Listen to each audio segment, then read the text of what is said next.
Trickle in.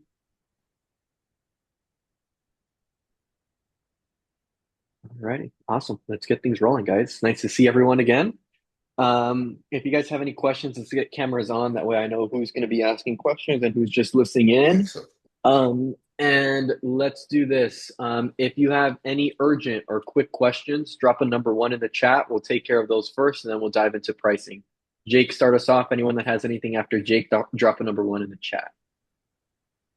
What's going on? I got two resolution claim things I need help with. Alrighty, let's do it. So first one is that one that we actually I don't know if I don't think I told you about that one. So I had a guest check out on the 24th, and then they left a review finally yesterday, a one-star review. I'll pull it up, but they never messaged me anything during their stay. Um, Basically, they said it was the dirtiest Airbnb they've ever stayed at. They had roaches crawling over their feet, and there's chunks of drywall missing, but none of that's true. Um, so I submitted a like a removal request, and that got denied.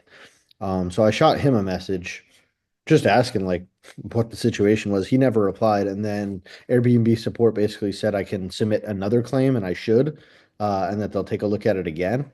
But I just wanted to know if I should even waste my time with that and what I should change on the new request. Yeah, this is the one problem with Airbnb is they don't have a specific rule or policy that comes to when guests lie. There's definitely reviews that you can remove based off retaliation if a client was never there or so forth. But when it comes to clients lying, which is one of the top things that we run into, there's no specific way to really get it removed unless they hint towards something else, such as like in their lie, they say a derogatory remark in their lie they say something that is not related to your Airbnb. Like I had someone in a review say like lie about a bunch of stuff, saying like, "Oh, your place is a mess, blah blah blah, this and that." And he's like, "And to top it all off, I mean, this should explain the unit. You're right next to a 7-Eleven." And I was like, "How does that have any correlation to it, your stay?" So literally off of that alone, that he put that, I was able to get it removed. So point being is like you got a lot of people out there. I mean, the common word people use is Karens, but who knows? You got a lot of people out there that are just very ridiculous. They expect things a certain way. You cannot, there's no way possible you can satisfy them. It's just how they are. It's human nature. So part of it is just as business owners, we got to just understand that and be comfortable with it. But at the same time, we need to be proactive in how we can prevent it. And not a lot of ways or times that you could prevent that. It's just, part of the business. So what I would do is I would dissect that review and see if there's any point where they slip up and say anything that can fall under that claim of removal, whether or a reason for removal based off of Airbnb's policy. But if it's just simply a lie of their experience, it's going to be extremely, extremely challenging, which is very, very frustrating for us. So the best way to go about situations like that is it does not hurt to exhaust all of your chances of getting it removed. So I would exhaust all your chances of getting it removed. Ultimately, if Airbnb is not willing to work with you and it fails, okay, then we go to, okay, let's communicate with the guest and see what the specific issue is. So I would call them, I would email them, I would message them, whatever you can, and just get a hold of them, hear their overall reason for leaving you this review, and just be, you're not going to be rude, you're not going to be upset, you're just going to be professional in how you communicate with them. You can use ChatGPT and just be like, have like just a conversation, like, hey, I just want to know what's going on so I can improve my unit because we're new to the Airbnb or short-term rental industry. We just don't want anyone to have a bad experience. What's going on? What happened? What feedback can you give me that I can improve on? I want to know what's going on because a lot of the claims that you made on your review, um, some of them are not, I personally feel are not accurate. I just want to hear your side of it. And from there, you'll be able to get a good understanding of where they're coming from. Maybe you can offer them something like, hey, because of your experience, I apologize. I'm going to give you, $200, $100, a gift card, whatever it is. It would just really help if you remove that review since some of that stuff isn't accurate. We'll definitely take your feedback. I'm actually taking notes right now as you're telling me this stuff. That way I can use to pass to our team so we can improve this so no one else experiences that. If I send you, this amount or this, would that help in you removing that review for me? Because I want to make sure our business, continues and stays promising. I don't, want this review to affect us. See what he says. If he's like, no, all right, then don't refund them, ignore them, leave them alone. You can go kick rocks. If he's like, yeah, absolutely. Like if you like, I totally get where you're coming from. If he's understanding as well, cool. Just be like, hey, I'm gonna send it. You're gonna have to send it first. So just be like, I'm gonna send it. I'm just gonna trust your word that you're gonna do this. Can you please just call Airbnb and just tell them that your review is false? You'd like to remove it. Just send him the money. Hopefully he does it. If he takes your money, it shows his character. Unfortunately, it's just part of the business. And we can try using that to pass up to Airbnb. Like, hey, like I tried call Airbnb, like, and make sure everything's happening through Airbnb or message. See if Airbnb can support you in any way after that fact. If he does take your money, see what can happen. You are taking a little risk here, but it's completely up to you on the route you want to go. I'm just giving you what I would do and how I would handle it, and how I'm currently handling situations like that on my end. Can Um, he go to Airbnb if I and say like I'm bribing him? he absolutely can, but I mean, I doubt, nothing's going to really happen to you. They're just going to be like, yeah, we're not removing the review. Oh, And be okay. like, So they wouldn't penalize me.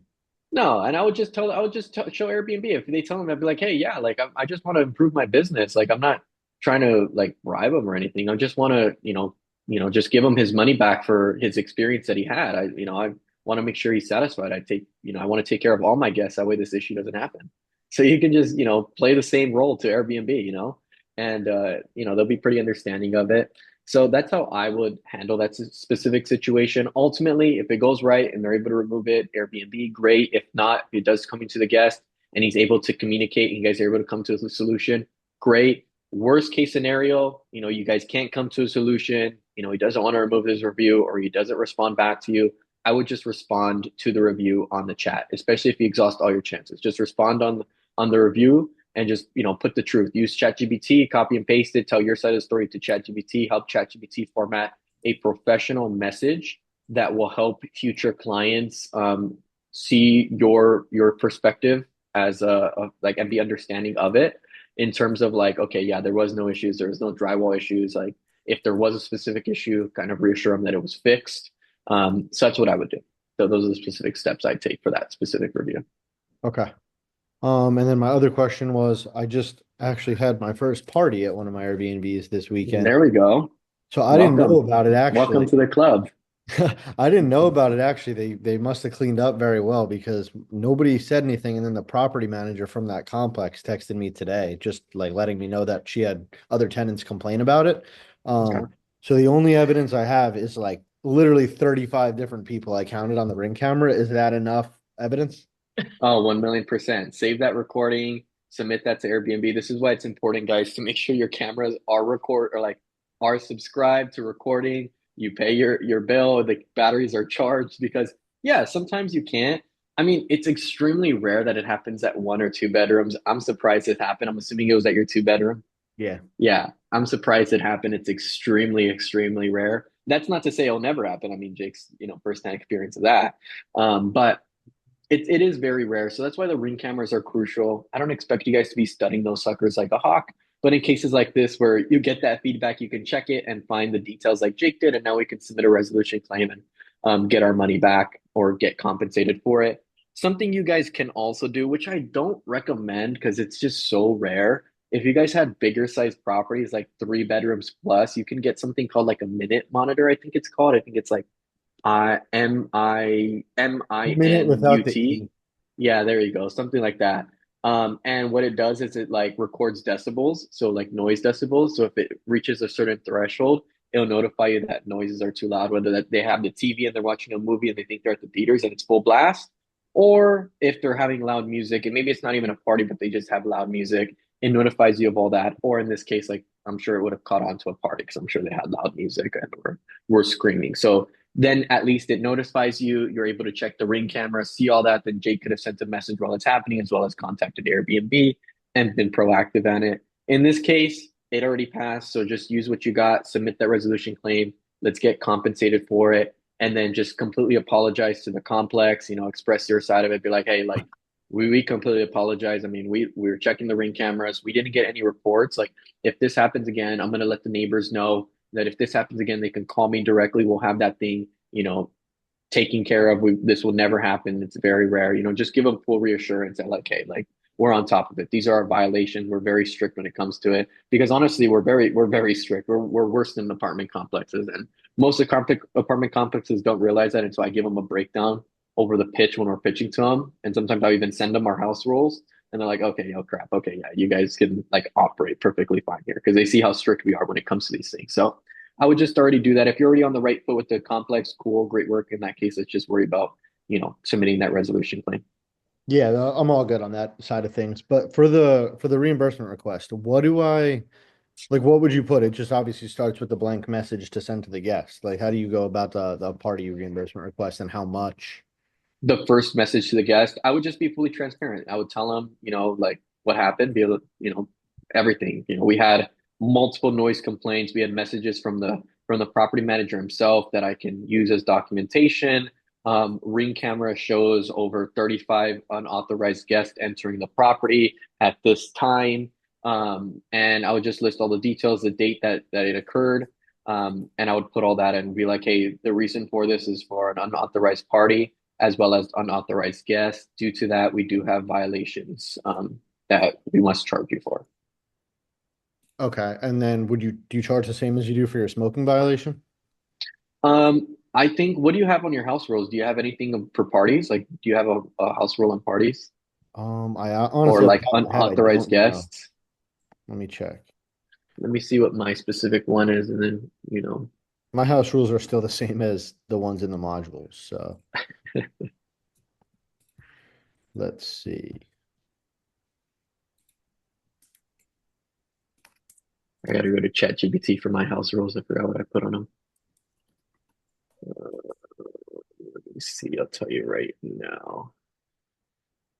I just have there are no parties slash celebrations allowed.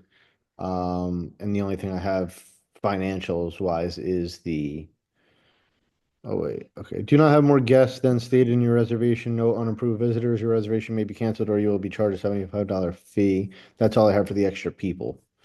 $75 per person because like on my house rules I have like no parties or loud gatherings. Quiet hours are from 10 p.m. to 8 a.m. Violation may result in immediate removal without refund and $1,000 fine. So that's what I would charge for the party. It's $1,000 fine and the loud gathering. So that's one charge. Then I have registered guest only. Only guests listed on the reservation may stay overnight. Undeclared guests will be charged 50 person per night. Did they stay per night? It was one Like, night. did they stay the night though, or like you saw them leave like at midnight type of thing?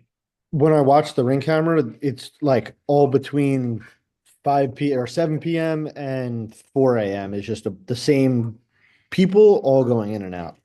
Okay, then in that case, I would charge them the 50 people per night. So as you see heads, different people, that's 50, that's 50, that's 50, that's 50, that's 50. So if there's, let's just say, estimate there's 35 people that you count, besides the people that are authorized to stay there, that's 50 times 35, that's 1,750 plus the 1,000, that's 2,750 that I would charge them for a violation. If I caught that. Will Airbnb reimburse you the whole thing? Probably not, but shoot, if they give me $500 or $1,000, I'm not going to complain. Okay. So you said you do $50 per extra person and then just $1,000 for the party violation. Correct. What I would do is for sure $1,000 for the party violation. And then whatever you have, if you have 75 per person, then I would do that. But whatever you got, and I would make it as accurate as possible that and then show that clear evidence. Now, hypothetically, if I were to add that message about $1,000 for the party fee to my house rules right now, would Airbnb see that I added it after? Do you know? Dude, that one, I've done that before and no one said anything about it. I don't remember, it was a long time ago. I don't remember if I ever won the resolution claim or lost. So to answer your question directly, I have no clue if they'll be able to see it or not. Eclay is claiming they'll see it. I'm not too sure if Yeah. they will or won't. So I'm not going to give you a direction on that. Um, if So, you want, if you don't have it already, I would just put it, and that goes for everyone. If you guys don't have that already, I would just put it for, I mean, even if it's not for this case, just for future case. But EK, I don't know if you have information on that. Seems like you may. yeah, so like I've tried that before. What's it called? So like with the AC, when I went to go put like the AC is being controlled by the apartment complex, and when I talked to them, I guess like their customer service saw that I put it there. They were like, oh, like I guess like the thing wasn't included in your listing. like you know what I'm saying, like before they Mm, book. So they're going to see if you try to, you know, script that in there, they'll know, you know, because their okay. whole thing That is monitored by, yeah. I mean, like it's all like AI, dude. They'll yeah, know. Yeah. that makes sense. In that case, I wouldn't put any evidence. Like I wouldn't screenshot your house rules and use it as evidence. I would just put, I would just put it because just for future cases, you'll have it. And if they bring it up, be like, hey, yeah, no, because of this experience, I'm putting it for all future cases. I'm not switching this and using it as evidence. This is just my standard policy, and this is what I charge. So that's why I'm charging it. Um, will you win it? I'll be honest, I have never had a party, so I've never had to charge someone for a party. I've charged people for unauthorized guests and I have won that. But again, I didn't have 35 people or whatever, however many it was. I think I only had like eight. So it wasn't like too crazy of a charge that I won. But it doesn't hurt to fully submit it. At the end of the day, just follow our policy. If it gets declined, it gets declined. At least worst case scenario, it does not affect you in any way. You weren't charged by your cleaner. Complex wasn't upset. Nothing happened. So you're A-okay. So like if it does get declined, at least we'll take this as a learning lesson to, stay proactive in terms of having these house rules in place. That way we can fight it for future case. But I would still submit it. Who knows? Maybe they approve you for 500. Maybe they approve you for all of it. At the end of the day, it's pure profit. So I mean, if we win it, we win it. Whatever we get, we'll take. All right. I'm Got it. sorry, Thank you. what did you say to put in our listing? Yeah, I was just talking about house rules. I'm gonna copy and paste it. I'll throw it in the chat right now. Give me 1 second. Okay, yeah, Um, I was on when you guys started talking about it, but you kind of went into a few extra things. I'm sorry. Yeah, no worries. I'm just some house rules of an experienced JCat and realized that it wasn't on his house rules. So I'll just drop it in the Zoom chat. That way you guys can see how I have it, and then you guys can just copy and paste and add that. So it's just dropped in the chat. You guys can copy and paste it and put it somewhere. But awesome, Jake. Anything else that you had questions on in regards to the resolution claim? No, that's it. Thank you. Of course, bro. Keep me posted on that. Obviously, you know the specific process. Wait till they leave you a review or until the deadline. Just keep me updated. I'm happy to help any way I can. Already got that review, so I'm gonna send that through right now. I'll keep you updated. There we go, bro. Cool. All righty, cool. Let's see what we got next. Mara, how are you? Good. How are you? Good, good. Thank you. Good. I just have a question. This is I have a guest staying in my one bedroom and they had originally booked 6 nights. They're due to check out tomorrow. But they'd like to extend a night and I have one night available. So today I had just dropped the price to 58. My break even's 55. So they reached out and said we actually want to extend our stay by one day. So that'll bring them to a 7 night stay. Um, And this happened once before, and I think I kind of shot myself in the foot, so I want to make sure I'm doing it right. So if like they just put a request in to extend, and if I accept it, it will be a percentage. $14 more type of thing that you're gonna get. Yeah. So like I was talking to Casey about it and seeing like would it be better for me to suggest them to book the night on Airbnb and then like I take out the cleaning fee and then it's like a difference of $10. I don't even know if it's really worth it. It's just easier for me to click accept, but do I go through that whole process? Like I don't know. Yeah, this is a great question. And oftentimes people get confused when it comes to the alteration request. They think like, oh, this person's extending, they're going to get it for way cheaper. That's not how it works. It all cohesively works with the discounts that you have applied. So it's a difference of the 6 night. And if you do an alteration to 7 nights, it just changes to your 7 night discount. That's where they get that charge of like, oh, you're going to make an additional $20 type of thing. That's where that charge comes from. So it all cohesively works together, whether you had them extend or whether you had someone book it. At the end of the day, it'll technically be the same. So Oh, don't really? worry. Okay. Yeah, don't worry. It's accurately pulling right. Sometimes what people don't realize, I've actually done a few funny things where guests don't realize this, but if they stay 7 nights, like let's just say I have a 50% discount and they book the place and they stay 7 nights for a 50% discount, it comes up to like $500. And Yeah. then they're like, yeah, we're leaving early. I'm not happy, and they're just making up a bunch of BS. What I'll do is like, hey, yeah, no problem. I'll be happy to alternate alter your stay and decrease it to a 3 night stay. No worries, I'll refund you for the unspent night. So when I discount it to a 3 night stay, what it does is it drops to like a 15% discount. So all Yeah, it refunds them is like $100. So at the end of the day, I'll still keep like $500 for a 3 night stay because right. it goes back to the original discount. Anyways, point being, I hope that kind of makes like it understandable on how Airbnb kind of works with the alterations based off of the discounts you already have in place along with the pricing you have. So it cohesively works all together. So whether you alter a stay to be less or they extend a stay, it's accurately doing the right number. So you Oh, can comfortably accept it and let okay. it be. Okay. What some people want to do is they're like, oh, they want to extend. Let me raise pricing. You could do that if they haven't checked and seen the price. At this point, since they requested it, they already know what they're going to be paying for it. So at that point, they're Yeah. going to be like, they'll get a little bad taste in their mouth. Yeah, okay, I got you. That's what I was trying to figure out because I'm like, what am I doing here? And I didn't want to. Yeah, I think the only reason they reached out is because I just dropped the price this afternoon. They just happened to look and they were like, oh, it's still available. I might as And it's well. cheap.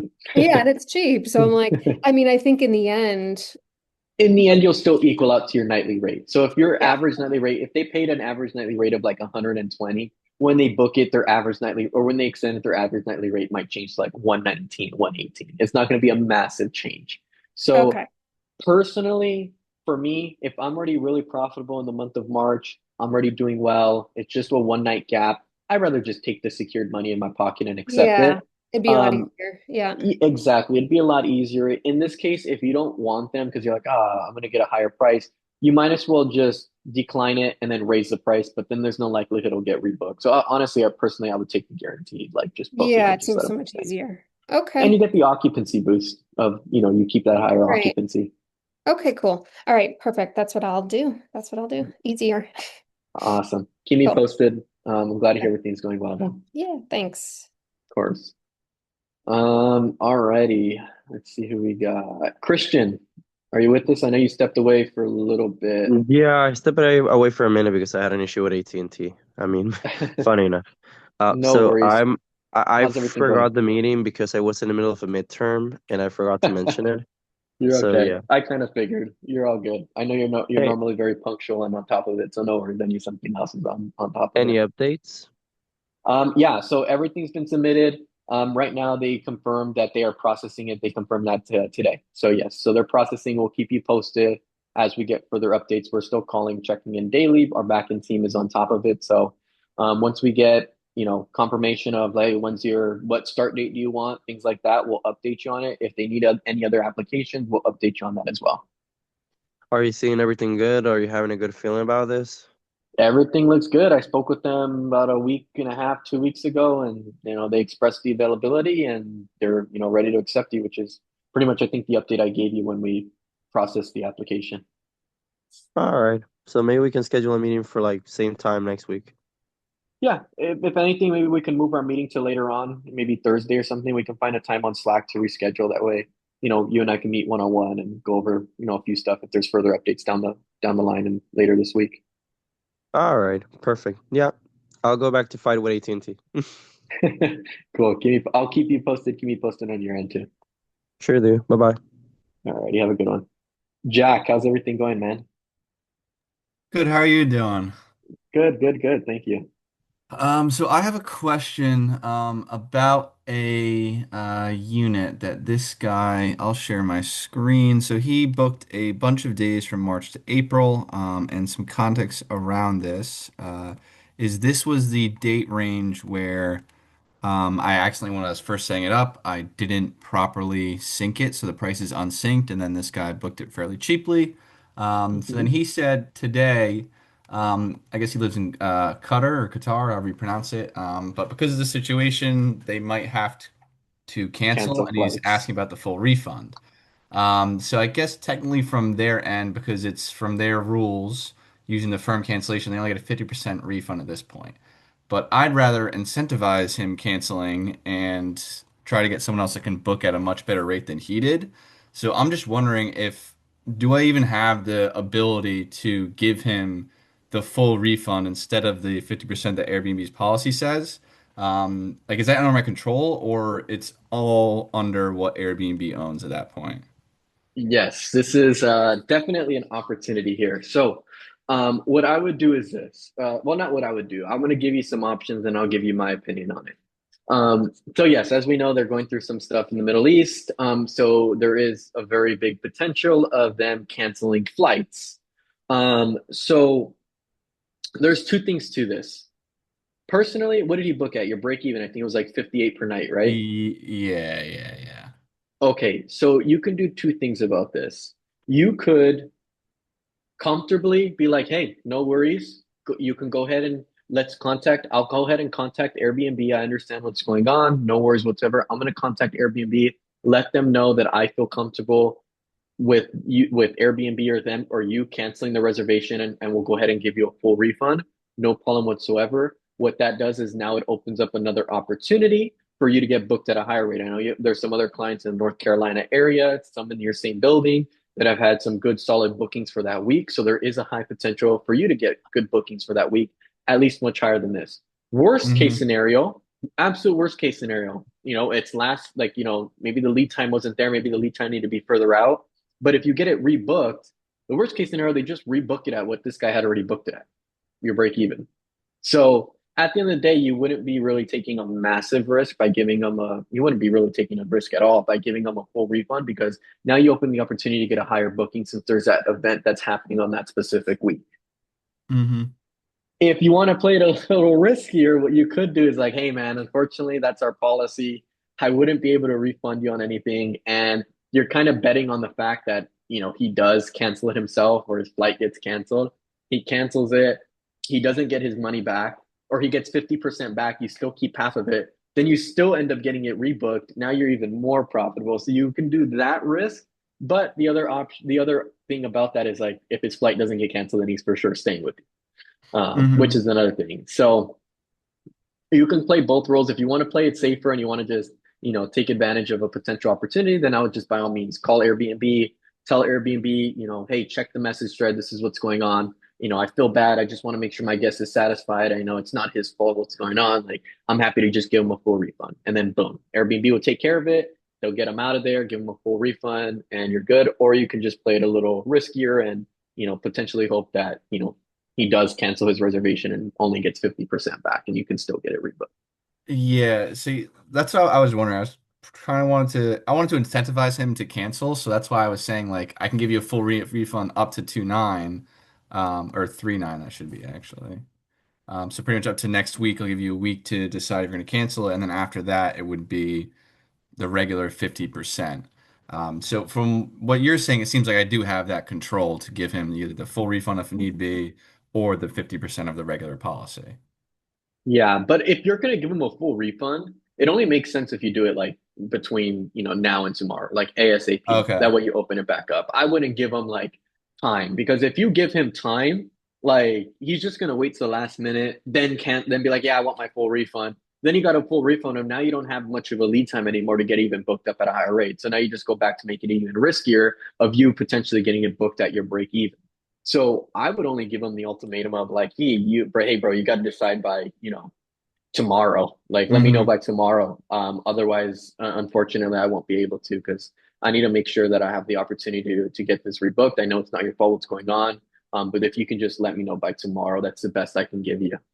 Okay, got it. So just shorten that time and Yeah, that's hopefully what I get him would to do. cancel it earlier. Okay. Yeah, Yeah, I just want to make sure that I could, I guess, override whatever Airbnb's original policy is, just in case. Yeah, you'll just have to call Airbnb and let them know the situation. But yeah, I would shorten that time. So I would make him decide by tomorrow if he's Okay. staying or if he's going. And if he's staying, if he's like, you know what, I'm just gonna wait it out. Cool. If he cancels and he gets a 50% refund, perfect. Just get it rebooked. Even if you get it rebooked at your break even, now you're even profitable. You only got Hmm. 50% back. Okay. All right, that makes sense then. All right, that's really the only question I had. Thank you. Of course, man. All righty. If anyone has any questions, go ahead and drop a number one in the chat. We've got still several people we got to go through. So let's see. Cheryl, what do you got for us? Hello, I have two separate questions. My first one is I did put my listing on booking.com, but how do you send the code? Because Hospitable doesn't connect to booking.com. Yeah, correct. So when it comes to booking.com, We were actually discussing this with Jake, I think, last week. When it comes to Booking.com or even VRBO, Remote Lock, I do not believe Remote Lock specifically integrates with those platforms. Noted. Um, and I don't think Remote Lock can connect to Hospitable either. There's the option, but it's just a big old mess connecting to Hospitable with it. So what I do is this, or what I have you guys do is this. What I recommend is keep everything on Remote Lock because Remote Lock is just the most efficient. And since most of your bookings are going to come through Airbnb anyways, I kind of cater more towards Airbnb than any other platform because majority of my booking percentage is Airbnb. So I'm going to cater to the percentage, the higher percentage. So what I would do, and for you guys, it's most likely going to be the same thing. If it's not already, it is the same thing. So what I would do is I would just keep remote lock for Airbnb because majority of your guests are going to come through Airbnb. And for VRBO and Booking.com, I would just make a message on Hospitable, an instant book message that sends right after someone books a reservation that sends them the exact same message you have on remote lock, but instead it tells them that your temporary code is your admin code. And I'll just list your admin code. So the guests think they're getting a temporary code. In reality, they're getting your admin code. And what I would actually do is I wouldn't even put your admin code. What I would put is like I would create a code because you can kind of create a separate code for your cleaners. I would create a separate code and I would name it like VRBO booking.com guest. And I would have that separate code be what is utilized for those platforms on Hospitable. Okay. Okay. Or sorry, for those platforms on, booking.com and VRBO. Now, what you can also do, which I don't recommend, is switching lock platforms to Hospitable.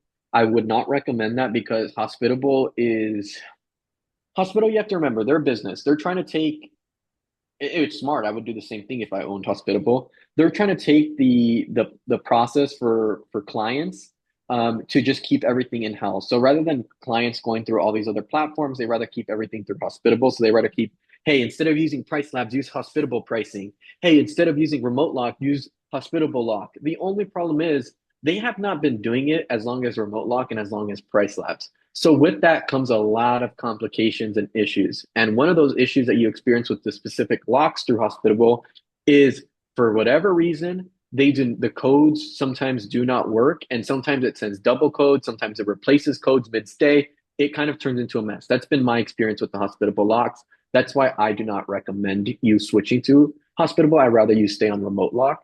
And I would just use the first example of what I said is just create a separate message for VRBO and Booking.com guests that whenever they book instantly through VRBO or book instantly through Booking.com, that message does not come from Remote Lock. It'll come from Hospitable. Okay. Okay. So with that being said, if you send a code right away and they all of a sudden cancel, now they have your master code. Correct. That's why I said don't give them your admin code. That's why I corrected myself. Don't give them your admin code. Create a separate code that is Okay, not yeah, your I saw admin where I code can create a because you can code. always delete it. You can always delete that code. Whereas the Okay. admin code, that's like your master code. You won't be able to delete that. Okay. Yeah, I had to give my cleaners a code, so I was wondering is that the process I should do with booking.com? Correct. That's exactly what you do. You'll give them a separate code specific to them and keep your admin code only for you and for the complex. So only you and the complex should know your admin code. Cleaners and handyman will use the same code, the cleaner code, and then VRBO and Booking.com will have their own separate code. Okay. And my other question is, I do have everything set up on Price Lab like we did in the past, and I was just wondering, it kind of looked like the discounts are stacking when with from Price Lab to Airbnb because you also had me put like the weekly and the 2 day, 3 day stay on Airbnb, and Mhm. are these stacking from Price Labs to Airbnb?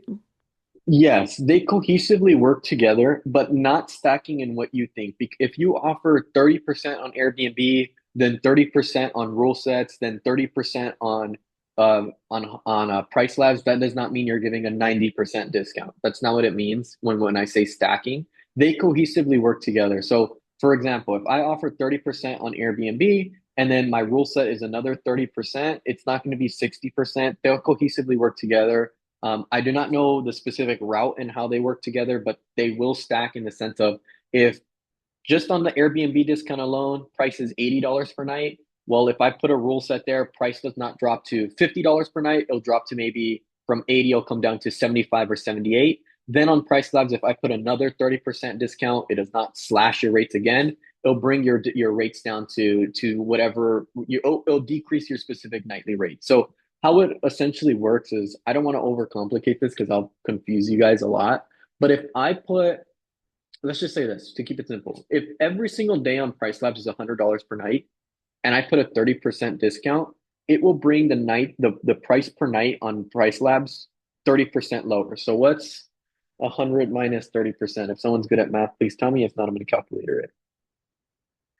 It is $70. So if I put a 30% discount on Price Labs, it will drop from $100 per night to $30 per night. So those little boxes will now go from 100 to 70. So now that they're at 70, well, what's going to be discounted on Airbnb is it's going to be 50% of the 70.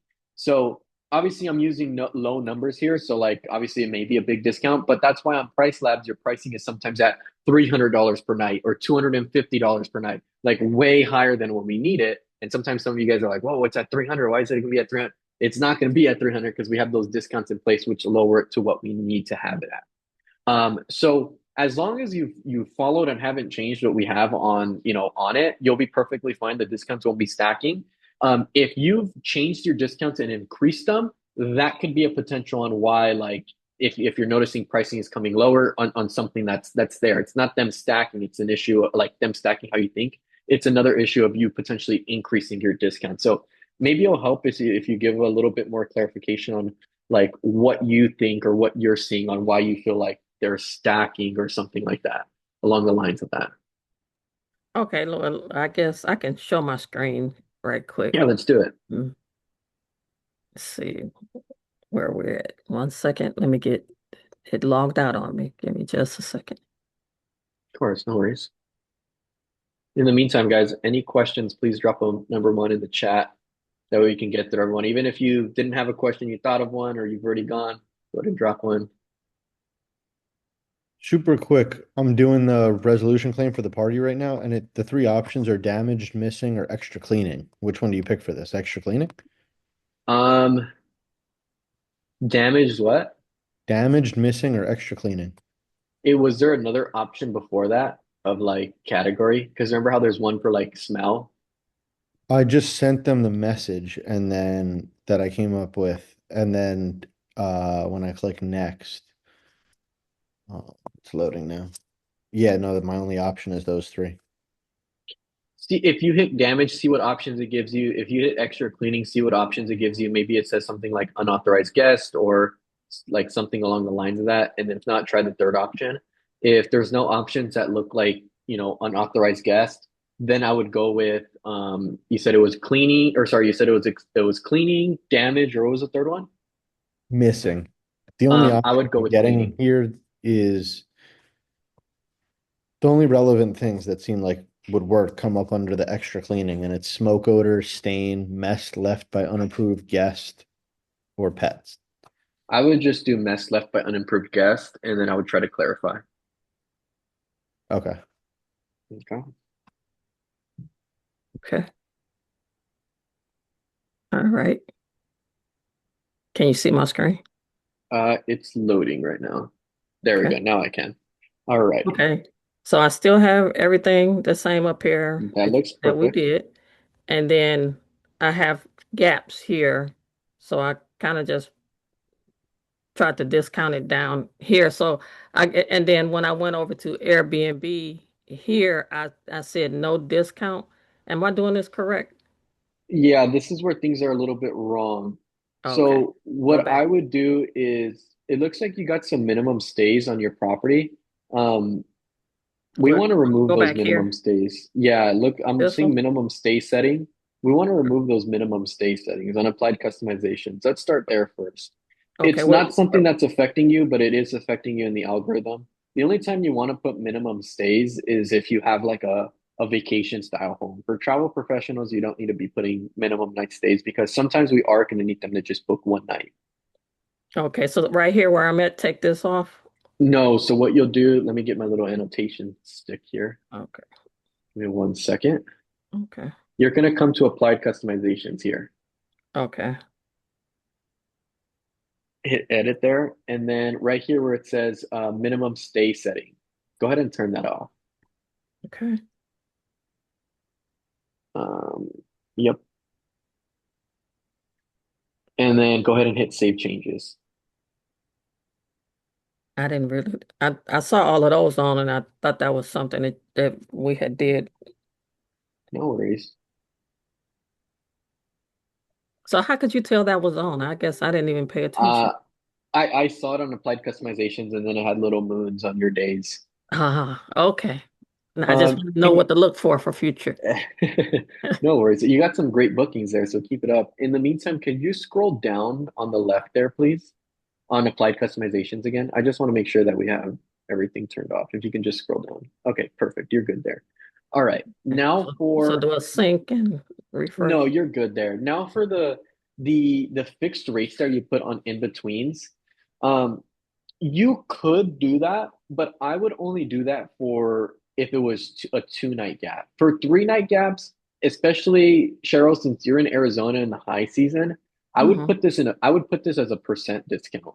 So what I would do is instead I would delete that 115 because we don't want to be putting those. And instead I would change it from fixed to percent. And I would just do, I mean, I don't know if this is right. You would need to test the pricing. I would just do a negative 30%. Since that stay is coming up, I would want that at my break even. So, I mean, that might need to go up to a 50%, but the only way you can tell that is by testing it, testing those 3 nights. Because if someone were to book those 3 nights at this point, since your lead time is not like the opening is for tomorrow, you're Hmm. going to just want that much lower because you don't have much of a lead time. It's either tomorrow or you go on book for a day, you know? So Um, do I do the same thing for this one too with three for nights? that one, yeah, for that one, I would do 30% again as well. And again, I would test this just to make sure. This one you can keep at about like $10 under your target daily rate. So if your target daily rate is 100, your goal for this one is to have it sitting at like $90 per night.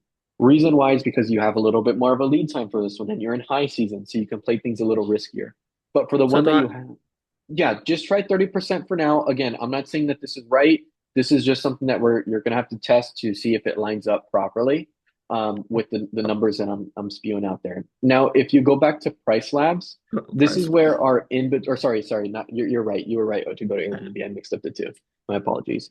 On Airbnb, another thing here for the no discounts, we only want to apply those for 1 night stays. In this case, this will be an in between. So I would change both of those to an in between. That way you're offering an additional discount. So just scroll down to rule sets. Instead of no discount, throw it at in between and do the same thing for the other one. So I guess that's where I need to understand the discount. So I get these. Let me put this in here and say, um, oops, I guess I didn't save the other one. Sorry. One moment. And then once you finish with that, just go to price subs and hit sync now and save and refresh. But sorry, go ahead. This is where you Okay. were having confusion on So what you were so saying? that's where I was wondering. So once I click here and open up my calendar, I still have uh like all of these discounts Correct. in here Hmm. too. So that's where I was wondering. So I just gave a minus 30 over here, plus I have the 3 day, 4 day, and all of that in there too. Hmm. So that's where I Correct. was trying to understand the discounts. Yes. If you try to like understand where the discount is going to come from, it will drive you insane. And me trying to explain it will drive you even to more insane. What I Okay. could give you is the reassurance that the discounts cohesively work together. So this is where I was saying where they are stacking together. I think the proper terminology wouldn't be stacking. I think the proper terminology would that they're cohesively working together to discount your pricing to what you need them at, but they are not stacking because you're not the first person that's told me this and or asked this question, but just because you have a 30% discount here, and then you let's just say for a 3 night you have a 10% or a 15% discount, then on the rule sets that we just set for that in between, you have a 30% discount. That does not mean you're getting 30 plus 30 plus 15. That does not mean you're giving a 75% discount. That's not what it means whatsoever. So that's not what I want you to get confused about. What Price Labs is doing is Price Labs is your dynamic pricing strategy. So This is what's setting pricing based off of market demand on things that are happening, whether it's events, high seasons, you know, parade, party, like uh, what is it, music concert, football game, whatever it may be. This is what's guiding your pricing Mhm. and increasing your rates based off of demand. Now, what you're doing here on Price Labs when you're putting that 30% discount is rather than having it like 250 a night right there, like 256 or whatever, you're putting a 30% discount to decrease that night by 30%. So yes, this 30% here is discounting these specific nights by 30%. Then on on Airbnb, the rule set and the discount on Airbnb are cohesively working together to discount the specific length of stay again, but it's not going to discount it because if you had a 75% discount, it's not like it's bringing it down to like $20 per night. Like, no, no, no, that's not what it's doing. It's cohesively working together to still bring our rate what we need it to. And that's why we don't just set discounts and hope and pray. Whenever we make any changes, we must test them to see what it's at. Because like I was telling you, I don't know if that what that 30% discount is sitting at. I told you for the first week, hey, I want that at your break even. And for the second week, I want that 10 under your target daily rate, but I don't know if that 30% discount is going to put it there. For all I know, maybe the week of is sitting below your break even, or maybe it's like $300 per night still. So we still need to go in when we set these discounts, we still need to go in and test the specific night to see what it's sitting at. Because once we realize what it's sitting at, then from there we can be like, oh, we put too much, or we didn't discount enough. Let's discount a little bit more here on Price Labs. And that way it brings it down to our break even or to our target daily rate, whatever it is we're trying to achieve. Okay. So now Okay. that you've got this set, you have everything set properly. Now the next step you would do is you would test the pricing to see what it's sitting at. Okay. Okay. Do you remember how to do that? Yes. Go Okay, through let's it. walk through one real quick, and then Okay. since we have a big crowd here, we'll jump to the next person that asks questions. So we'll walk through one right now. I'll show you how to do it. Then from there, I'll tell you, okay, this is right, this is wrong, like this is what we need to do, and then from there you can proceed to narrowing it down to the specific price we Oh, need. okay. I actually forgot where to go to get my link. Yeah, no worries. You'll go to listings. So right there, hit listings, correct? Then you're going to hit the specific property that we're working on, which would be, yeah, Mm. the Mesa downtown. Then you're going to hit the view, the black button on the bottom left that says view. Okay. Then from here, you're going to hit the little share button right next to your mouse to your left of saved, and then you're going to copy the link there. Now we're going to open an incognito window. So right on the top right there where it says paused and it has your little profile photo, you see those three little vertical dots next to paused? You're going to click on that. Okay. Can you see my window? I cannot. I think you pressed new Okay. incognito window. I'm assuming it went to that window. So if you can Yeah. please try resharing. Okay. Um, here and here. Okay. All right. All right, perfect. And then you pasted your link so we can see it. Perfect. Now you're going to do check-in and you're going to select the first upcoming stay, which is the third. And you're going to then click on the sixth because that's what we're testing. Oh, I should have went to six. To the six. Oh, shoot. Try doing it again. Click on the third and then the sixth. Third to the six. And then you'll hit reserve and then hit price breakdown. And then from here, we're going to test pricing. So we're going to do 584.33 minus 65.94, which equals 518 minus 15.5%, which equals 438 minus your cleaning fee. What is your cleaning fee? 125. 125 minus 125. So what we just did is we subtract the taxes because that's not coming to us. Then we subtract that 15% service fee that Airbnb charges. Then we subtracted your cleaning fee, which then gives you 313. So if we divide that by 3 nights, which is what we're testing, it comes out to $104 per night. So you're charging $104 per night for that 3 night stay. So that's where I say like you're not like stacking, it's cohesively working together, but we're too Mhm. high here. I said I wanted it at your break even. All right. I believe your break even is 56. So what we need to do Yes. now is we need to go back to Price Labs and you're only going to update Price Labs. You're not going to mess with the other discounts, only Price Labs. On price slabs, you're going to increase that discount from 30% to maybe 50% or 60%. Whatever it takes to get to when we test this pricing, it's equaling out Mhm. to 56 per night. Okay? Okay. That's all you're All going to right. do. Okay. Thank you so much. I appreciate it. Of Did you course. want me Other to? than that, everything else looks perfect. So keep it up. Okay. Thank you. Of course. All righty. Cool, cool, cool. Let's see. Joby, how's everything going? Hey, good. How are you? I'm good. I'm good. Thank you. Good. Fun. I switched rooms here, so now I'm switching screens too. No worries. Once you're ready, So just that dive in. actually, I was glad Cheryl brought some of those things up because I had some of those same questions. Cool. But also, I think my question for you today is I have some pockets here to fill, Hmm. these little guys.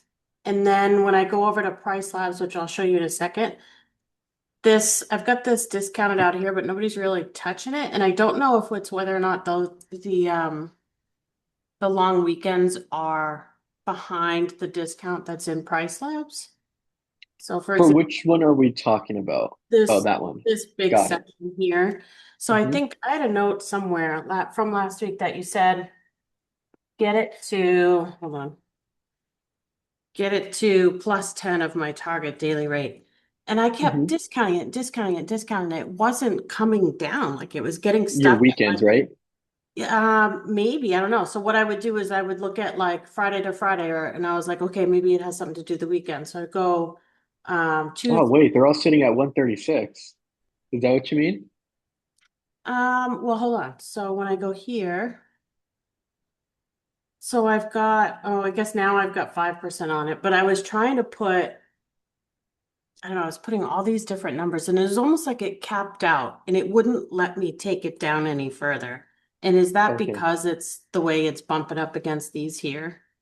No. Okay. It could have actually been on these days. Now that I'm So thinking of it. yeah, so how it works with weekends, since you have a set minimum weekend price, if you put a percent discount on Price Labs, your weekends will not drop below that. That's why you have a negative 5% and your weekends are still sitting at 195. So Okay. if you're trying to you see right here how you have, I think I see what you're talking about. You're talking about the weekends because I can see you have a negative 75% discount all the way through the week. This guy right here, should that not be in there? No, no, no. You need that there. That's the whole point of Okay. the pricing strategy. So that's the secret sauce right there. Okay. The reason we have that is because if you had discounted your weekend price, what ends up happening is let's just say the 20th and the 21st. Let's look at those days. If you discounted all those days and they were the same price, what would keep me from wanting to book the whole week when I could just stay the weekend? So now someone books your weekend because those are the most incentivizing stays. I just book your weekend and now you have that whole week open. Now that whole week is more funky to get booked up than if someone tried to book the 20th to the 27th. So we keep the weekends high. That way it decentivizes someone to just book your weekends only. Because rather than someone booking the 20th and 21st as much as that would be a great booking of just the 20th and 21st, well, now we miss out on a potential longer booking. I'd rather someone book the 20th through the 27th than the 20th through the 21st. So that's why we want that minimum weekend price. Now, to answer your specific question, I can see here if you guys all look at Friday the 6th, what's it called? Joby has a negative 75% discount there because she's trying to discount it. The reason why it's not dropping is because it already hit the minimum weekend price. The minimum weekend price is 195. So a percent discount, no matter what percent discounts, you can put 100% discount and it won't drop it. So what we want to do, only you're not going to touch the 20th and 21st. That's perfectly fine. Leave those alone. Leave that as is. Only for the 6th because it's just a 1 night gap. What you'll do is you'll put a fixed rate on the 6th. Now, rule of thumb is if you have a 1 night on the weekend, you could put a fixed rate. However, you will not treat this fixed rate like you would a weekday. This does not mean you put that the 6th, the Friday, at your break even because it goes back to what I was saying. Your weekends are the most incentivizing stays. So what I would do is I would not put my weekend, and this is the rule of thumb, I would not put my weekend lower than my target daily rate. So if your target daily rate is 100, you will never drop your weekend lower than 100. That would be the absolute lowest you drop it. Because we still have about 3 days before Friday the 6th, I would put it higher than my target daily rate. So if your target rate's 100, I would put it at like 120 and let it just sit there. And you would put a fixed rate. Okay. 86. Okay. 86 is your target daily rate. So in that case, I would put that sucker at 100 just to secure a nice booking. And yep, just keep it at fixed 100, add, and then update. And you're not going to sync it now. We're just going to do a few more changes. Now for the 9th and 10th, this is what I was telling Cheryl that for a 3 night, I would not put a fixed rate. In this case, since this is a 2 night and it's a funky 2 night, you can comfortably put a fixed rate there. So instead of having negative 50% all the way through, the reason why these won't drop below 52 is because your minimum, your total minimum there on the top left is 52. So they will never drop lower than 52. So what I would do is whatever you're trying to get those to, if you're like, hey, Andrew, I just want to book at my break even because you've already done amazing for the month. Obviously, you want to keep it up. There's a lot more work that we can do here. If you were trying to get those at your target daily rate, I'll just put those at your target daily rate of 86. If you wanted them at your break even, just put them at 52. But I would put a fixed rate on these. And I would put a no discount on Airbnb. So you'll add those. Then what I'll do is I'll go to Airbnb and I'll put a no discount on Friday the 6th and a no discount on those 2 days. Kind of how Cheryl had it. But in this case, the only reason why you're doing it is because it's a funky 2 night that's already coming up. We have no lead time. In Cheryl's case, she has a 3 night. So I rather there's more of a potential of those 3 nights getting booked up than it is for a 2 night to get booked up. Okay. So that's exactly how I have that formatted. Then for the week after, the one that's opening on the 20th and 21st, I would leave that as is and I would follow the same rule. I would have that about 10 above your target. So if your target is 86, I would keep those at 96. Okay. If they've been sitting at like 86 for some time already, just keep them at 86. Don't raise them because if they've been sitting there and no one's booked it at that price, just keep them at what they're at. So I have a feeling it's coming back to me now. I have a feeling because of the way the 6, 7 night discounts work, when I test the pricing for 7 days, it's already taking it down to a little bit less than 10 over my target daily rate anyways, which is why I have it sitting at like this little 5% because I was like, And that's why can't I perfect. get it to move, you know? Yeah. Okay. Yeah, that's perfect. I mean, even if you don't, rule of thumb is we don't even want to be using price labs discounts. Like price labs discount is the work we have to put in to set it perfectly right. Rule of thumb is like you want to limit how many times you even put a price labs discount in. You just want it to work perfectly fine with your Airbnb discounts and your rule sets, which in Yeah. the high season is usually how it goes. In the slow season, that's usually when we're more strategic with pricing. However, in some cases in the high season, sometimes we have those little gaps like Cheryl's in a peak high season right now. She has those little gaps where she needs to like discount it just a bit. So in those cases, like in emergencies where we just need to specify those specific days to be discounted, then we'll utilize price labs. But rule of thumb is you don't even really want to be using the price labs discounts too much. You want to limit how often you use them. So in this case, if you don't even need to have a 5% discount, there's no need to even put one. Now, if Yeah. without the 5% discount, it's sitting 10 above your target daily rate, great, let's keep it there. But my point is like, if you've already had it there for some time, like if you're like, hey, Andrew, I've had it there for the whole weekend and we haven't talked, I was just going to talk to you this on Monday. And now I'm telling you, like, you should be there. If it's already been sitting there for the whole weekend, in that case, don't decrease it. Because if there was a demand for it, it would have booked it. In that case, if it's already been sitting at that, just leave it there. And let's just see if someone books it at 86, your target daily rate. All right. And then just keep kind of chucking it down, what, like every 4 or 5 days or something like that? Like how long? Exactly. As we get closer, and that's where lead time comes in. That's where something it's like it's not there's not really a right answer of like, well, how often should I drop it? Because I can tell you, oh, drop it every single day. But in like Jake's case scenario, Jake's in slow season, he's coming out of slow season. We've been testing his units to figure out his lead time. And we were testing for a month out, and that wasn't even working. And we started picking up on a trend that his lead time is actually like 2 to 3 days out. So if he keeps it at a profitability 2 to 3 days out, he gets it booked up. So in some cases, the lead time is not what we think. So this is where learning the lead time kind of plays a role. You guys will be like entering a higher season, so unfortunately, we won't have as much time to test the slow season until next year. But we still have a little bit of time. I mean, right now you're technically still somewhat in a slow season, so we still have a little bit of time to test it. So in this case, what I would do is like, since this is from what Price Labs is telling us, I don't know what's specifically happening in North Carolina, but if Price Labs is telling us this is a hot week, there's probably something going on. I think you mentioned it's a concert or something happening, an event. Yeah, the first week of April, but you know what's strange is when I start trucking forward, look at April, it's all pretty static, May Hmm. static, June, and I'm seeing this 143, 195 for like every month. So I'm like, wait a minute. And then even coming into slow season 2027, it's kind of still holding.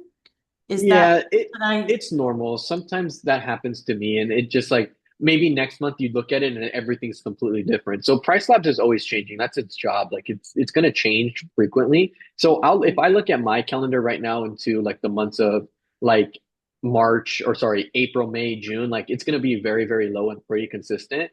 If I skip all the way to 2027 March, my pricing's at like increases because that's way too high. But point being is like when you're looking too far out, it's not going to be like too accurate. So you don't want to look too far out. I'll look like 2 months out. And even then, like don't worry about that. It's going to update and change as it needs to.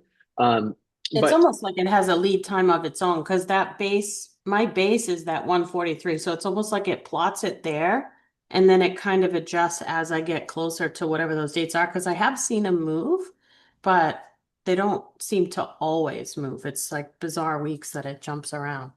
and that's fine. I mean, Price Labs is doing its thing. That's why we let Yeah. Price Labs do its thing. If we try to enter the brain of Price Labs and knowing this AI thing, it's just again, it's another thing that's going to drive you insane. That's why we use Price Labs. That way, we don't have to worry about those things. It just tells us like, hey, this is there's a hot week coming up. Because I mean, if we didn't have Price Labs, I don't think any of us would have known that there's a specific event happening in Raleigh, North Carolina on that specific week. We just wouldn't have unless you like live there and you know every little thing about the city. But we wouldn't have, truth be told. So in this case, that's why we utilize Price Labs. So we're just going to take Price Labs feedback and somewhat run with it. So in this specific case, if we're looking at this week here, it's obviously a very high demand. So there's something happening there, and I know you know it. So what we want to do is we don't want to drop it too much, um, because we don't know what the lead time is on that specific week. So what I would do is I would go back to what you were saying. Maybe weekly we'll drop it. So I wouldn't drop it. I would leave it there until maybe Friday the 6th. Friday the Okay. 6th, if there's still no action, then maybe we increase it a little bit. We bring that pricing down to either our target daily rate or a little lower than our target daily rate. Excuse me. And we'll let that roll and kind of see if that picks up on anything. But it's a high demand week from what Price Size is telling us. So let's just see, what we can get for it. We don't want to discount too low and someone smacks a booking like way lower than our target daily rate. And we come to find out later that you could have gotten it booked at like 150 per night type of thing. I see what you mean. So there's a strategy to kind of holding out a bit. Correct, because we're still learning your lead time. That's kind of what the first couple of months to year of us operating are going to be about, is us picking up on these trends, learning our lead time, picking up on these things because like I always say, every market, every unit, like everything is going to be different. So we just kind of got to be strategic in how we do things because by all means, if we slash your rates right now, of course they'll get booked up, but now we miss out on potential money in our pocket. That's like right here, like these bookings that you had for 87 a night, $100 per night. If we would have slashed those rates way out, we would have never gotten those booked at the price we did, which are great bookings. Yeah. And so by lead time, you mean the day, how many days from when someone booked versus when they check in? For what I mean by lead time is how far out people are looking to book your stay for a certain price. So maybe a month out, I'd be happy to book the 20th or the 27th for $100 a night. But maybe a day out, I'd only be willing to pay $50 per night type of thing. Okay. So it's just going to take a little bit of time. I know I might be Yeah. speaking a foreign language, but it starts No, making it's sense as we fine. start like working through Yeah.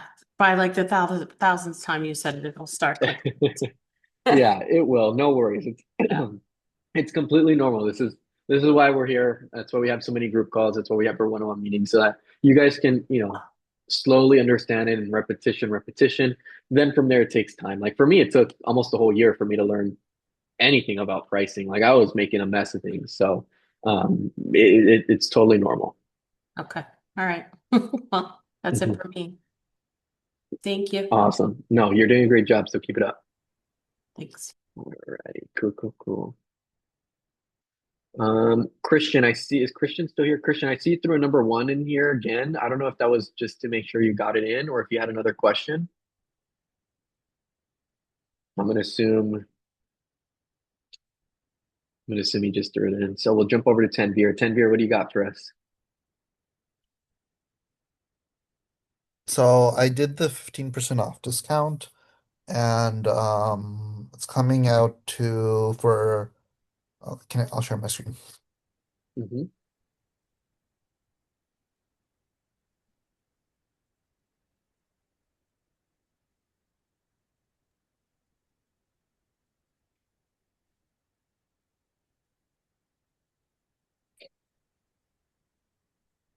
So I did it for 15% until the 19th. I'm booked till this Thursday, Nice. and It's a good booking, then, that one.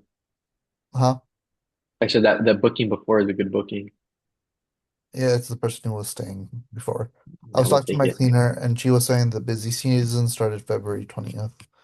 She was telling me I how I should mean, get more reviews.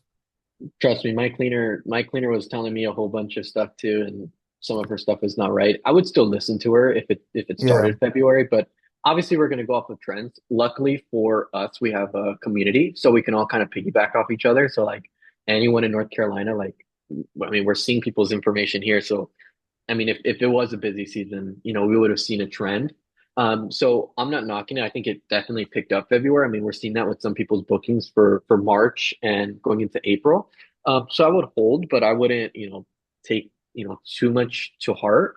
But I think right now, I mean, we're seeing people are willing, even if it's the same guy booking, we see he's willing to pay 85. In Joby and Jack's case, we see people are willing to pay, 80 target daily rate of 80 something to 100 and something. So we're seeing some good feedback there that, bookings are a lot higher than what they would be in slow season. So that's honest feedback there. So I would say, we may potentially be entering a slow season. But not, I wouldn't say we've been in it, but I would say we're potentially entering one. Slow season, a season or a busy season? Busy season. I would say we're entering it. This is kind of how it Well, starts I off, have and it then you'll priced hit a at peak. $69 right now. Do you think I could do a should do you think I should What's change your it break to even? I believe it's 53, 50, 54. 54. Okay, and you're at 69, so you're about almost 20 over. And when's that opens? The 6th.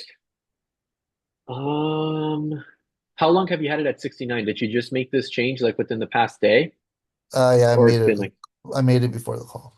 Oh, dude, in that case, I would hold it at 69. I think that's perfect. Keep it at So 69.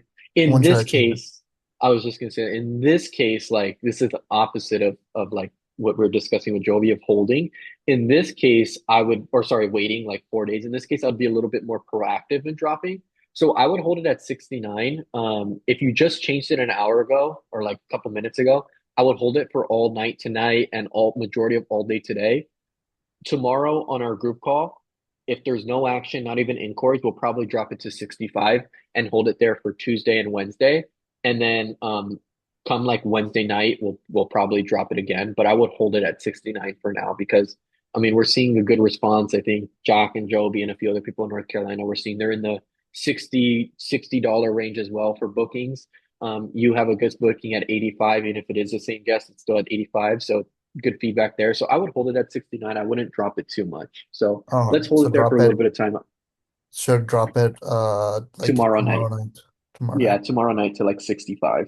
Oh, sounds good. I'll do that then. Okay, that's Yeah, it. cool, cool, cool. Um, Joby, I know we were just with you. Looks like you got another number one in here. Oh no, I'm good. Alrighty. Cheryl, looks like you got another number one in here as well. I don't know if I that do have was, a quick thing. what do you got? You said it was the total price minus taxes minus cleaning, and what was the 15%. So you'll subtract taxes first, then you'll mhm, subtract the 15.5%, which is the Airbnb service fee that they charge us. Then you'll subtract cleaning fee. percent and then the cleaning fee? Okay, I did it backwards. So I got Mhm. the total price minus the taxes times 0.15%, and then the Then the cleaning fee. okay, all right, yep, I did it backwards. Okay, got it. No Thank you. worries. Of course. Alrighty, Jake, what do you got for us? I'm still getting this resolution claim done. I just don't want to do it wrong because obviously I have a bad No taste in worries. my mouth from getting denied on the first one I did. I'm just We sure. sometimes can't control that, so don't sweat it. I mean, we can do absolutely everything in our power, give Airbnb everything, but unfortunately, it's us versus them, and they make the ultimate decision based off of the information we provide. So don't sweat if you do get them canceled, but obviously let's see what we can to perfect it and improve our chances. Yeah, so there was no So, option like for a party that I could find. So this is the next best thing I landed on was the extra cleaning. And in the footage, I just downloaded all the ring footage. It does show my cleaner with like literally 25 bags of trash. So I don't know. okay, perfect. That'll help Yeah, it yeah, fall that under. would, yeah, we would put all of that information. Okay, and then what would I do for this? I tried to just skip it, but I can't. Um, I would put all the information there. So for if you scroll up for photos or videos, include detailed zoomed in videos of extra clean that was needed. That's where you'll put all the videos. You'll put the videos of the guests Yeah, coming yeah, I got in. all that part. I just meant for that because I didn't pay for extra cleaning, so that was why I didn't know I how would it still go about. put I would put the violation fees in there. And then Okay. via email is where they're probably going to be like, well, where was the extra cleaning? And then specify, hey, these are based off of violation, blah, blah, blah. And then see what they Okay. say from there. And then we'll go from there. Because yeah, they sometimes don't have categories for everything. So we just gotta, get creative in how we submit these. If not, what if you can also do this is hit save and exit real quick.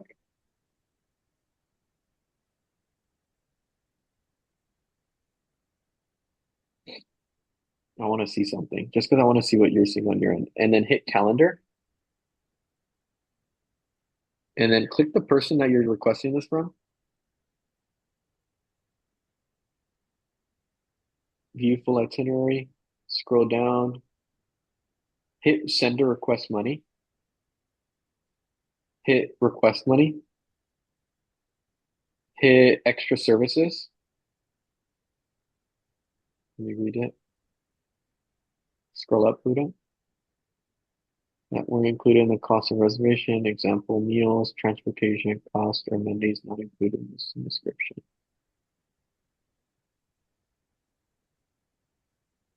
Okay, what I would do, bro, is before you submit it, I would call Airbnb because my virtual assistant usually submits my resolution claims, but I know she submits, there's two types. I know for some of the claims, she submits them through extra services, and for other ones, she submits them through damage or missing items. Because sometimes if Airbnb asks like certain things, they'll tell you, I don't know if this has ever happened for you before, anyone listening, but sometimes they'll decline you and they'll be like, well, this wasn't an extra cleaning, this was a violation. You need to charge for an extra service type of thing. They'll sometimes say that, and this is what they mean by it. So what I would do is you already saved and exited at the other one, so you already have that information saved. I would give Airbnb a quick call and I'll just be like, hey, I just want some clarification real quick. I want to charge a guest for some violations that they caused, and listen, I'll be like, they had a party, this and that. Here's the documentation I have. When I'm submitting a resolution claim for a request for money for these violations, would I do it under extra services or damage, missing items, or unexpected cleaning? And depending on what they say, then that's what I put it under. And if it's under damagement, if they say, oh, you'd put it under unexpected cleaning, just go back, finish where you left off, and then just put the total there, submit all your evidence, and take care of it like you would a normal one. If they tell you to put it under extra services, what you'll do is you'll just put how much would you like to request her? You'll put that 3,400 there. Then for attachments, you'll attach everything. You'll attach the photos, the videos, absolutely everything you'll have, you'll attach it there, and then you'll write the note and then you'll submit it. So give them a quick call to get clarification on for your specific one if you put it under extra services or damage, missing items, or unexpected cleaning. Okay. I'll Because let I you know knew what there they was another say. one. So that's what this is what I wanted to check in on. So yeah, update me that way. Obviously that'll help us. And then whichever one, just do it. So I'll just give them a quick call right now and see what they say. All right, we'll do. Cool, cool, cool, bro. Alrighty. Looks like we got one more person. EK, what do you got for us? Hey, so I have a question about the profit for like our property and stuff. So since I have a Hmm. one bedroom and like you guys' rule of thumb was 800 uh to 1,000. yeah, so like 800 to 1,000 and I started in October and I'm looking at after paying so do you mean after the expenses like Correct. we making that amount Correct. like Yeah. the 800 to 1,000? So the way we calculate it is those are obviously our goals. Now you're in This is where short-term rental differs from long-term rental. When you have a long-term rental, when you sign a lease, you can pretty much calculate, okay, as long as they pay every single rent every single month and there's zero issues, I'm going to make $200 profit. You can calculate that. And the only time your month won't be the same for a long-term rental is if you got to fix a boiler, fix something. Yeah. That's the only time. When it comes to short-term rental, here's the advantages we have and why we're able to make so much more money compared to a long-term rental or a Section 8 is because our pricing is fluctuating daily. So we might have events that, we're able to charge $500 a night for. We may have high seasons where we're able to make $2,000 profit. However, the downside is we have a slow season. Now, slow season doesn't mean you don't make any profit. Slow season just means where if you were making 800, 1,000 in the high season or 2,000, 3,000 in the high season, now in slow season, you're maybe making $400 to $600 profit, which is still extremely, extremely good. Except we're just so spoiled that we see the high season, how good we do, and we're like, oh, $400, like that's not, but it's actually great in comparison to what most people make on their rental properties. However, where the pricing comes in is when you average it out for the whole year, calculating like, for example, I have a P&L, personal, like a business P&L. So I know every single month what I make profit wise. When I average that out for the whole year and I do 12 months, so I made, $10,000 profit in this month and $30,000 profit in this month and $50,000 profit in this month and $15,000 profit in this month. And I add them all up together for the 12 months. Then I divide by 12. It gives me an average profit of, let's just say, I don't know, something random, like $25,000 profit for on average for the whole year. Okay, well then if I do that extensively and I divide 25,000 by the amount of units I have, then let's just say that comes out to about $1,000 profit per unit. Okay, that's where that 800 to $1,000 comes from. It's when you average it out for the whole year. Because right now you're in high season. So maybe October, November, December, you made, $700 profit, $600 profit, $800 profit. Then February, March, January, February, March, April, you made, $3,000 profit, $2,000 profit, and so on. You're going to have more profitability those months. So when you average it out, that's where that 800 to 1,000 comes from. But however, when you're testing per your profit for the month, yeah, by all means, you'll look at it and you'll subtract it's going to be a little bit more extensive if you don't have a P&L. So if you were testing every single night, you'll look at all your reservations. So you'll look at the first reservation and you'll subtract your cleaning fee from the amount you got paid to find what you made profit for that, for that specific stay. Then you'll do that for every single one of your stays, and then you'll add up your profit and you'll be like, oh, I made $800 profit this month. And that's how you'll do the mathematics on figuring out how much profit you made for the month. Or the easier way is you can look at your total revenue for the month of March, so total earnings for the month of March. Then you can subtract your total expenses. So let's just say total revenue for the month of March, you made $3,000. Then your total expenses for your one unit is 1,500. So you'll just do 3,000 minus 1,500, and that gives you how much you made for the month. Okay. All right. And so like here's what I'm kind of like confused about. So I in October, one second, let me put that out. Yeah. So in January, I made, so like after like paying my rent and price labs and everything, and I'm making a profit of 190, approximately 190 to $193. Hmm. And in February is when I kind of make, that 1,000 to, I A make lot more. yeah, a lot Yeah. more because of, it's peak season, and I mean, I guess I'm just wondering, like, what, I guess, like, I know it's a peak season. Do we still maintain the same 600 to 800 to 1,000 during slow season? Like, does that increase over time? You know what I'm saying? Just kind of like wondering. Yeah, it does. So like you can't be hard on yourself because I don't remember exactly when you launched, but like when you first launched, and I always talk about this, and this is why when we first launched, I always got to say, hey, think of yourself as a brand new restaurant launching. You have no reviews, no one stayed with you, no one's toured your property besides looking at photos on a screen. So you have to remember you don't have any reputation. So we want to get people in so we can build that reputation. So sometimes when you first launch, we're aiming for a lower rate because we just want to get people through your door so that they can experience your place and give positive feedback. As we start building a reputation, you start obviously making a lot more money. Now, that's one thing that goes against it. Another thing is you guys are still learning pricing. So you might have some weeks where, for example, we will bring Jack up, who was going earlier today. where he had an issue where his pricing wasn't lined up right. He got a booking that came in at his break even, but that specific week he could have made more. Sometimes issues like that happen where it's like, oh, we didn't know our pricing, so someone got a steal on a booking, and where this month we could have made $3,000 profit, someone got a steal and now we're only making $800 profit. Things like that happen, and these are all just learning experience that we have to take and move on with. Because I could tell you that January is a peak season. Some clients, obviously got that peak season. Other clients were still learning their pricing and, maybe profited a little bit less. But at the same time, you got to build a reputation as well as, what's it called, as well as learn your pricing, learn your lead time. So I always like to give the example of like myself. When I first operated and I first went live my first year, my first month, I launched in Arizona in the month of July.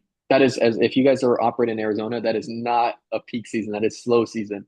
And that was my first time ever being on Airbnb. So I'm like, oh, I'm gonna make $800 profit. I have to be at $800 profit. So I'm charging, $90 per night when the entire market's at like $60 per night. So I went unbooked. I got like a couple days booked up. I ended up finishing my month of July at negative $90 profit.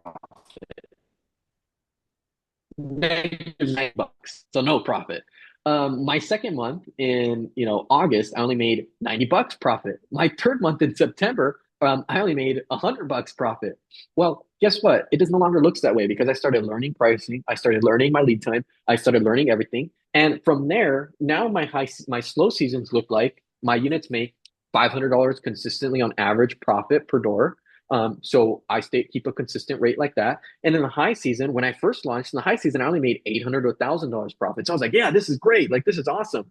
Well, I didn't realize is that, well, I can make a lot more. There's a price ceiling still. So now what my months look like in the high season is I have one bedrooms that are making me $3,000 profit. Why do I have that? Is because I have a reputation, obviously, from reviews, but ultimately, that's one piece of the puzzle. That's why I always say, hey, reviews, they benefit you in the long run. So that's why I tell you, like, hey, be strategic when sometimes you're working with these clients. If you did something wrong, take accountability, or if you can get a good review, hey, if you have to give a full refund, give a full refund, secure the review, because that's going to help you in the long run and make more money. This is where that all plays out, because the reviews definitely build a reputation for you that, help you out. Think about when you're looking to purchase something. The first thing you do is you look at the reviews. Like, is this a good product? Are people liking this? Or, hey, you know what? People are giving bad reviews. Obviously, there's a reason here. So you obviously want to take that consideration and apply it to your business as well. So reviews definitely play a role in it, but ultimately it's also learning your pricing and learning your lead time. So for some of you guys, and I'll be pretty frank with you guys, if not most of you guys or all of you guys, your first year, you guys will do good, but your second and third year, you guys will do like terrific. You guys will dominate the market. The reason why is because even though I'm here and I'm telling you guys and coaching you guys and pushing you guys along to learn these things and point out like little key indicators, ultimately it comes down to you guys understanding that, because I can't be looking at your guys' pricing every single day.